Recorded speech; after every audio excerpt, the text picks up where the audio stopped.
bardzo serdecznie tu Kaszebski Princ. Dziś ja mam fajnego, młodego gościa, a to jest? Ja się nazywam Wiktoria Dalek, bardzo serdecznie witam w sieci. Fajnie. Wiktoria, řekni mi, co dla Ciebie jest Kaszebizna? Kaszebizna to jest, tak po prawdzie, moje życie. Ja się wychowałam w kaszebskiej familii. To było w moim życiu ten język i ta muzyka i w sieci zweci zawsze było ze mną od cennych lat i to tak ze mną zostało. My jesteśmy dziś na zjeździe młodych Kaszebów. Jaka Twoja hudba jest na tą Kaszebizna? Tak po projekcie ta Kaszebizna, ja mówię, bardzo mocno pesymistycznie nastawiony na to, bo my jesteśmy na takiej pustej nocy, ale jak to uratować? Jak Ty myślisz? Jakie Ty masz te hudby?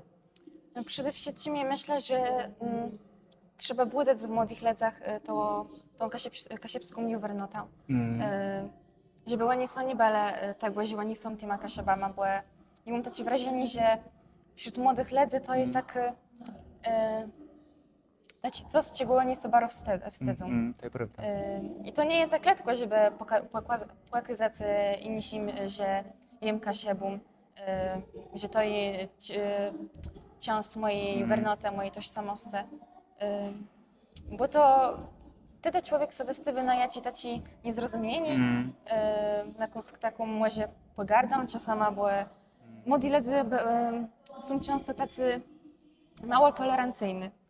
I dla młodego człowieka to nie tak łatwo się przyznać do tego, kim on się dzieje. A jaka Twoja hudba była konkretna do tego? My dziś korobili o tych nowych mediach. To jest jakaś tam hudba na tą Kaszebiznę, żeby to uratować? Czy jak Ty to na to wzyrasz, jako młoda białka? Ja, mi się bardzo podobało Pańskie wystąpienie. Uważam, najlepsze tutaj. I się zgadzam z późnym słowem, które padło podczas tego wystąpienia, że te media to jednak jest ta droga. To jest ta droga, nie? To jest ta droga. Dlatego roczymy nie plus Wiktorię czy Julię Schlichtenberg, żeby oni współpracowali z nami, bo to są bardzo utalentowani ludzie. Ja mam wielkie wrażenie, jak ja przyjadę do tej Kaszeby, że my mamy tyle kreatywnych ludzi, ale my nie mamy mediów. I ja mam nadzieję, że my współpracę zrobimy, żeby ta Kaszebizna, żeby młodzi ludzie zobaczyli, że ta Kaszebizna jest wróg pociągnąć dalej. Ja. 3 Belnego do usłyszenia z Błega. Do usłyszenia.